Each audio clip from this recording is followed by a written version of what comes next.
Well, hi, welcome to the KaiNexus Continuous Improvement Podcast. I'm Mark Graben, a senior advisor with KaiNexus, and we're joined today with one of our customers. It is Customer Month, and so we're having these great conversations. We're joined today by Eric Miller from Christian Care Ministry. Eric, how are you? Hey, hello, Mark. It's great to be with you today. Yeah, I'm glad you could be here. Eric is the manager of their process improvement team. And for a little bit deeper introduction, Eric, I'm going to turn it to you. If you can talk about Christian Care Ministry and what you do. It's an interesting organization. I'd love to. So just to give you a little bit of history of who we are, we've been in existence since 1993. And Christian Care Ministry is actually the parent organization for our most common product called Medi-Share. And Medi-Share is essentially an innovative healthcare sharing solution that helps Christians share in each other's medical needs. We have been doing this, as I said, since 1993, and we've been blessed to now have a membership of over 400,000 members nationwide.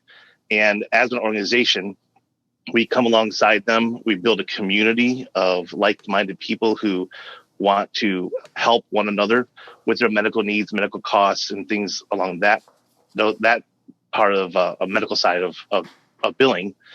And in so, we help them process their medical bills, and we've been able to now on an ongoing basis process more than $50 million in medical bills every month for our membership. And since we began, over $4 billion has been shared or discounted through the Medi-Share family. And it's incredible to be part of this organization, to watch it grow. And I've been with the organization for a little over 10 years now and have seen it grow substantially over that time period. And our membership continues to grow, and we continue to find new ways to serve our membership and the community as a whole. And it's been a blessing to be part of it. Yeah, well, and we'll get to hear more of your experiences there, and I'll put a link to the show notes if people want to learn more about Medi-Share. And maybe just a quick follow-up question: it's not health insurance, it's not insurance, and it's a different way of addressing medical costs. Yeah, so it's actually considered a health sharing ministry, and it's exactly what you just said. It's not health insurance, but it is another way for the body of Christians to come together and help one another in their time of need when it comes to medical costs. And we do differentiate in that it's not insurance, but it's a community that does this together. And we have just continued, as I said earlier, we've continued to grow and build this out. And really over the last 6 years, we've seen exponential growth with the Affordable Care Act and different things that have come into play and how we can help serve. And now we're the nation's largest sharing ministry and sharing network in the country. So I'm sure that exponential growth creates need and opportunity for process improvement. Before we talk about, what you're, well, maybe this will just all flow together. I was going to ask, Eric, how did you personally get introduced to process improvement? Maybe that lines up with how Christian Care Ministry did as well. So it actually does. It's pretty interesting. I have been my entire life kind of a problem solver. I've always been a person that people come to and say, hey, how can we do this better? Or even better yet, I just tended to look at things and always think, man, there's got to be a better way to do this. And one of my favorite things is when someone would challenge me and say, yeah, we've been doing it this way for a long time. There's no better way. And I would always be like, I bet you there is. I can figure something out. So my journey to process improvement actually was part of being part of this ministry here at Christian Care Ministry. As we were growing, we had a need to build more processes and to make them go from serving a smaller membership and a whole lot less employees to, doubling and tripling our employee size and membership every year for over a few years. And it did make it quite difficult. But about 6 years ago, I was working here at the ministry doing something completely different. And they approached me about a new team that was being started, specifically focusing on process improvement. And as part of that, I'm like, you got my interest. I'd like to make things better. I came on and they hired myself and one other person to be in this role. And the other person was already a Lean Six Sigma black belt who trained and was certifying other belts through Lean Six Sigma. And he kind of brought me on under his wing. And as I started my path, learning about what process improvement it is. And at the time, studying for my Lean Six Sigma Green Belt, excuse me.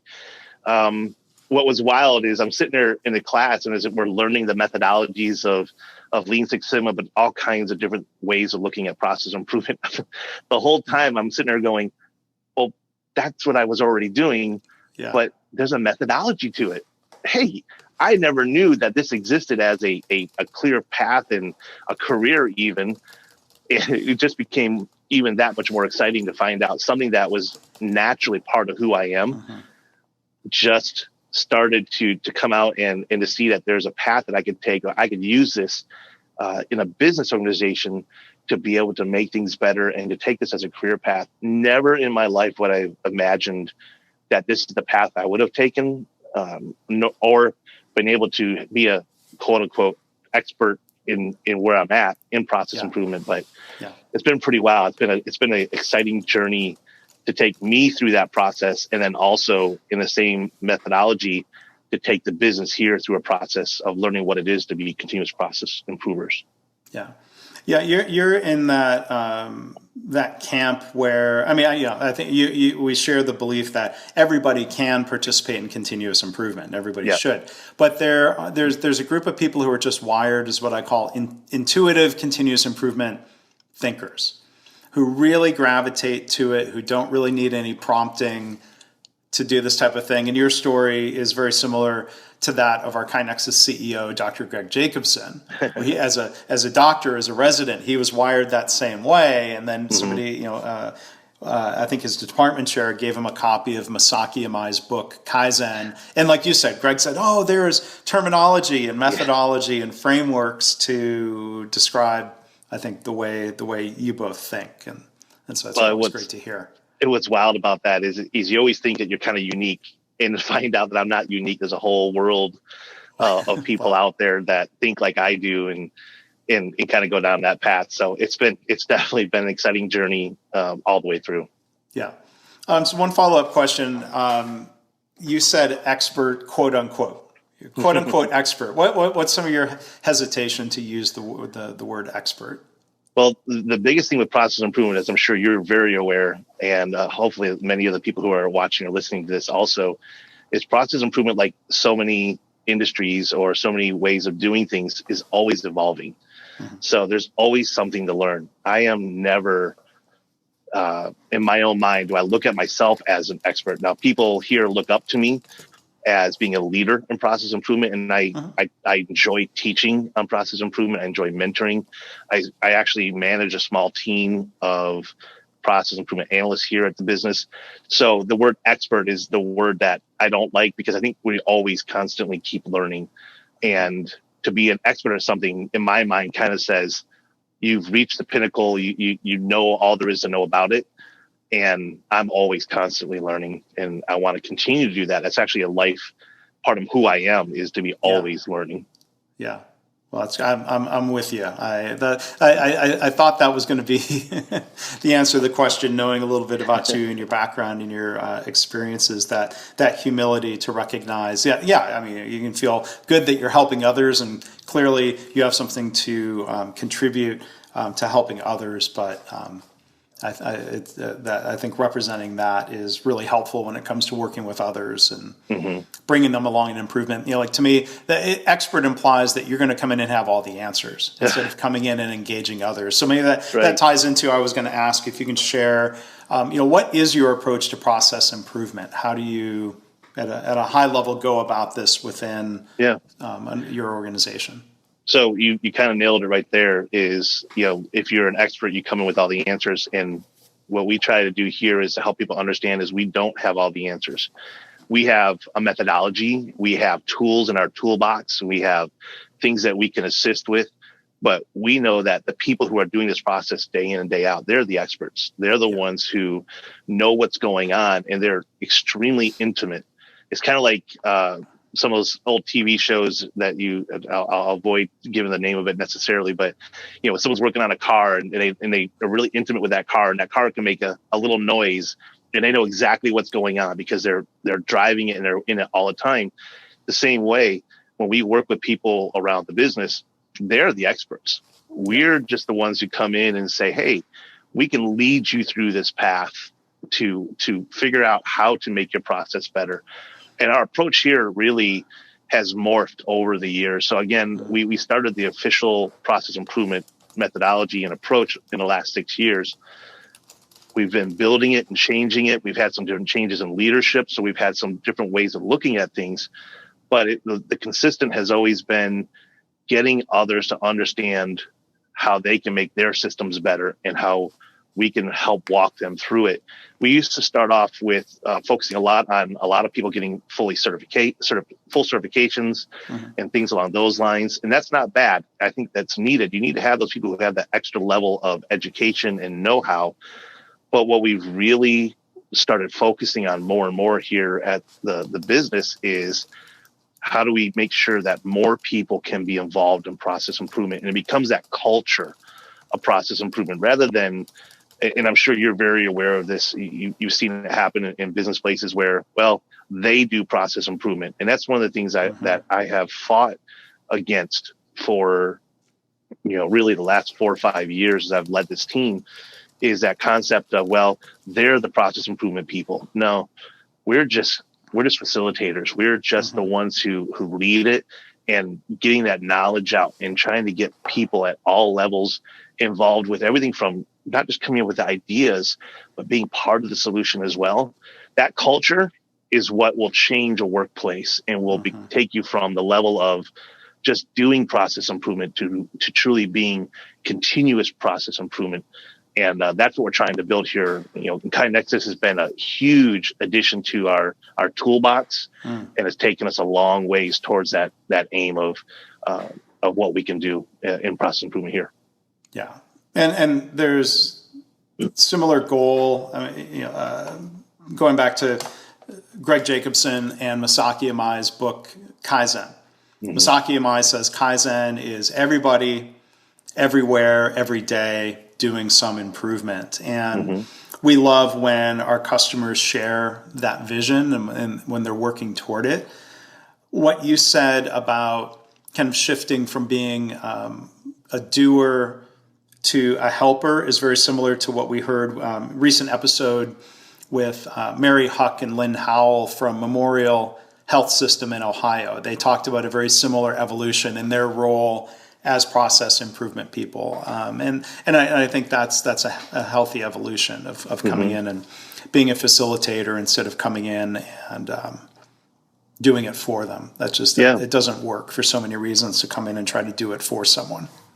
Well, anytime you do it for them, if something doesn't work or something falls back, they can always fall back and say, well, that was because of, but when you involve them and they become part of it and the whole way through, the ownership means they want to see it succeed even that much more. That's my opinion on that. And I believe that's absolutely true.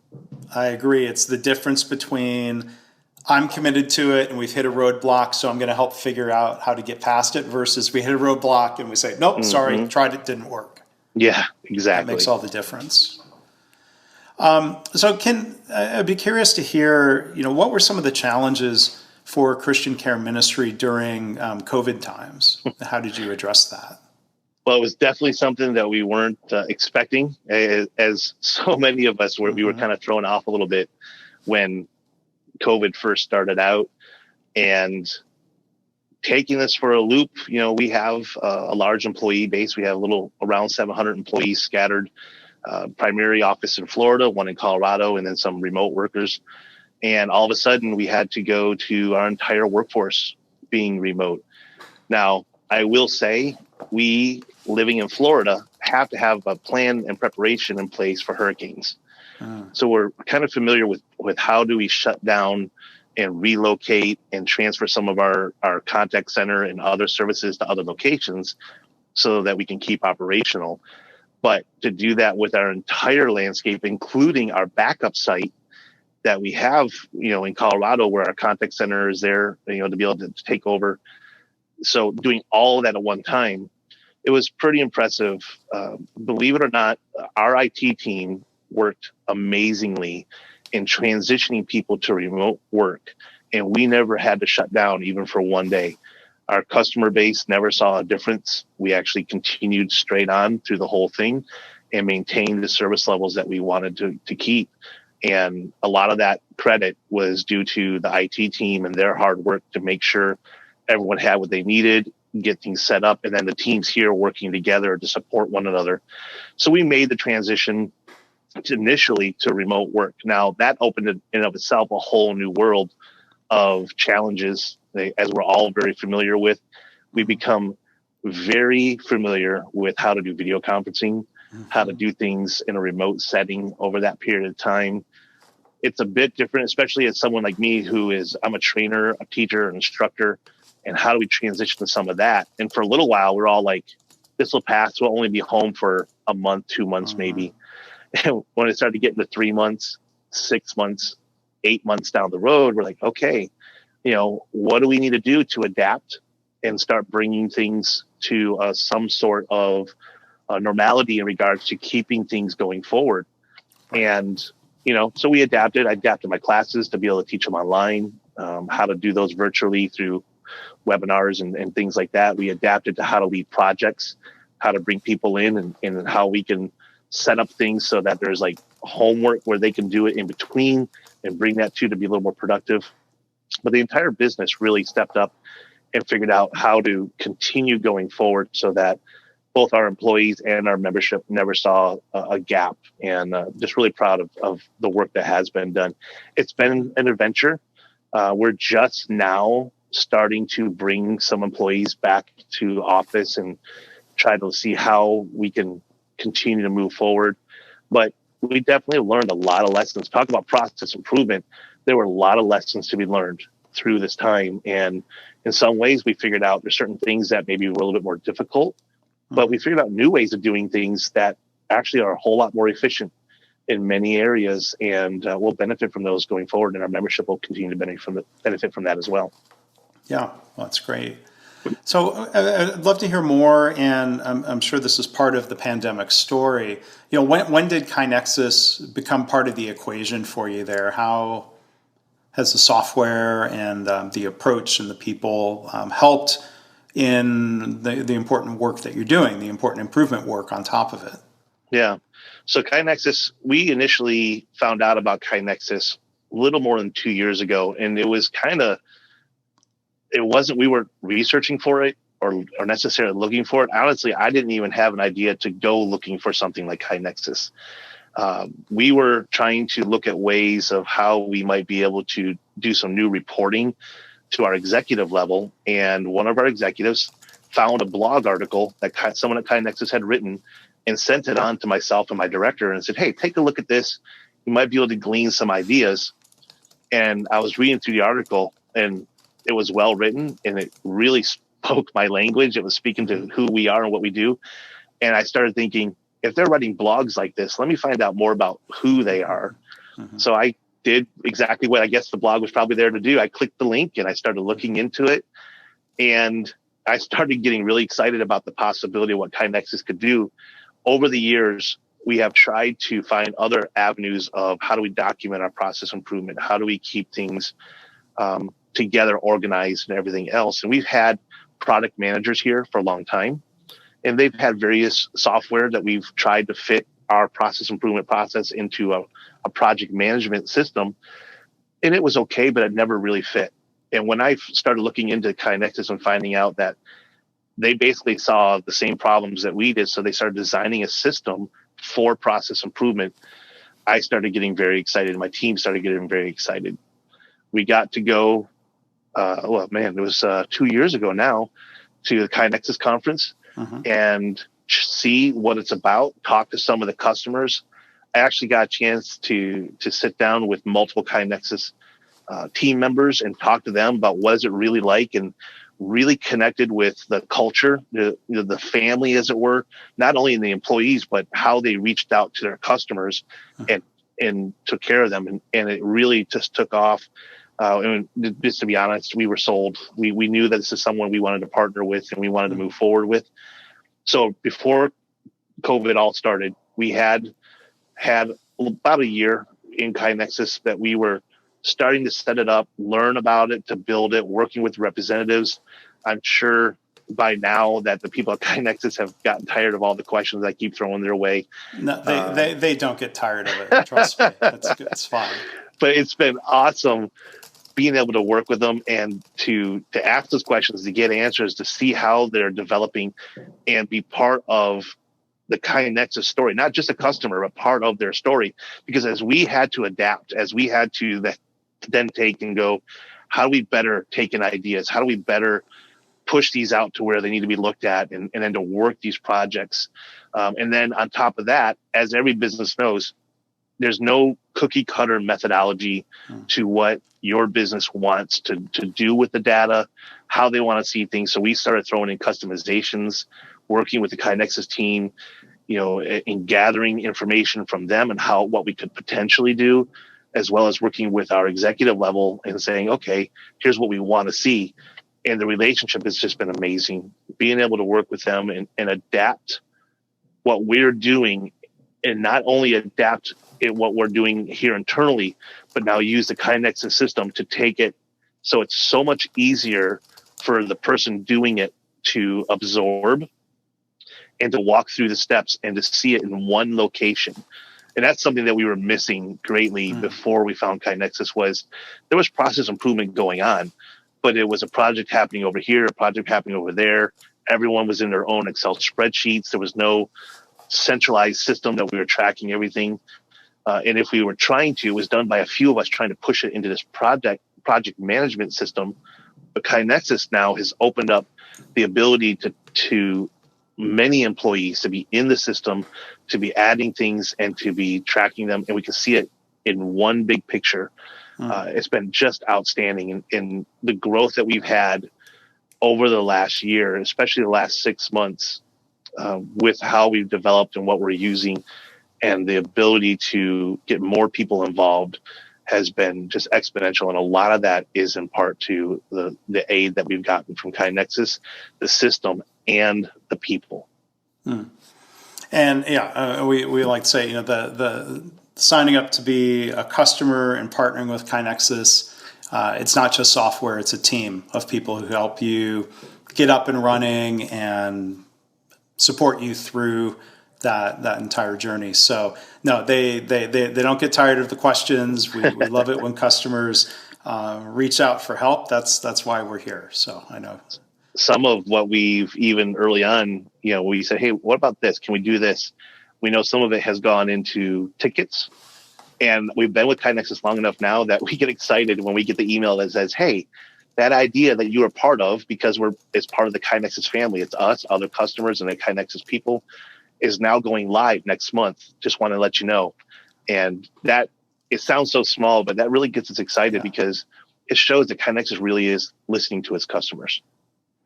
Well, and we love it when our customers connect with each other, whether it's the user conference that we host. We've been calling it KaiNexicon the last couple of years. People don't dress up like it's Comic-Con or something. It's just, we use that name. That would be fun. But it'd be a whole new twist, that's for sure. It would be. But anyway, sorry to get sidetracked on that. But I think connecting with other customers, you'll find people who have similar drive and passion for this work. People who are taking a similar approach to trying to spread this approach through the organization. And one other thing I wanted to ask you, you've touched on this, but I love when we talked before the recording, you used a phrase that really stood out to me, taking process improvement from the few to the many. And we love supporting that. I was wondering what else you would share about that phrase and that goal and what that means to you in Christian care ministry.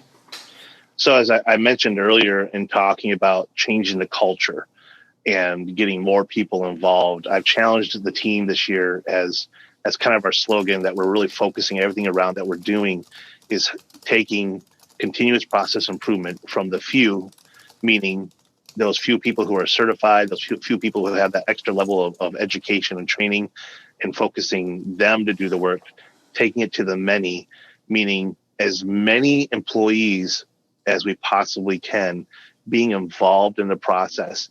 And to do that, we've had to take a look at how we do process improvement and really step out of the box a little bit as far as the strict methodology, and knowing that you have to have this set of knowledge and these set of tools. You have to follow them exactly this way every time. There's a place and a purpose for that. And there's times when we still have projects that require the level of attention that needs someone who has that extra level of training and education. But there's so much that can be done when you get more people involved. Mm-hmm. And we've talked about this, and actually remember from a previous webinar that KaiNexus hosted, where they talked about, kind of the improvement pyramid.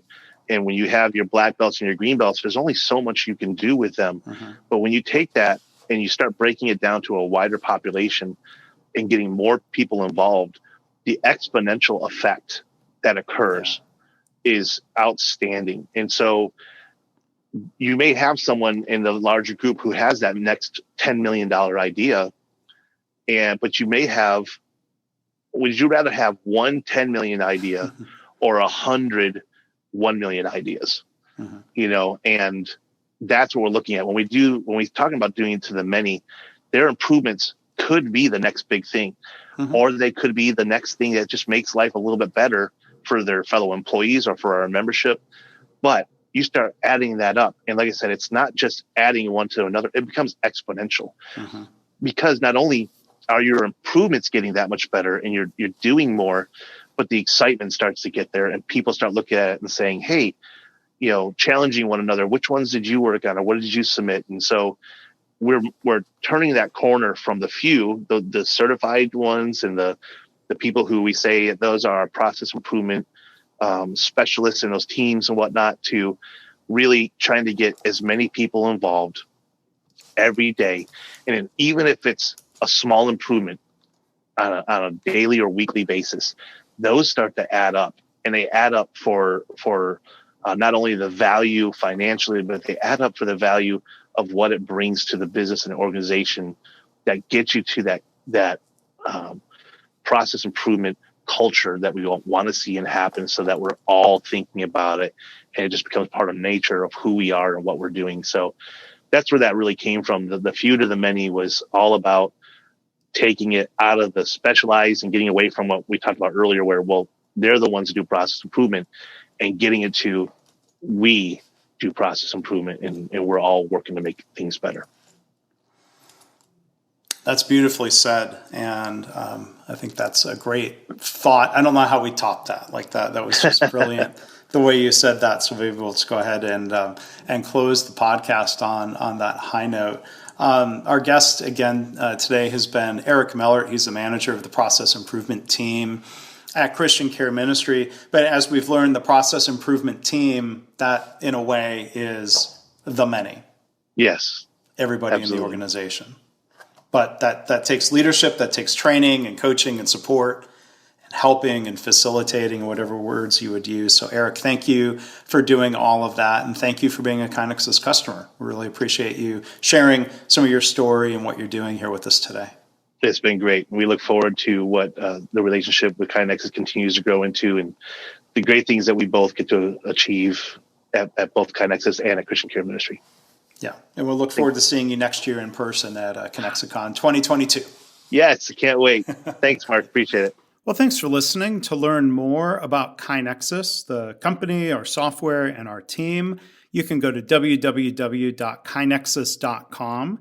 That's KAINEXUS.com.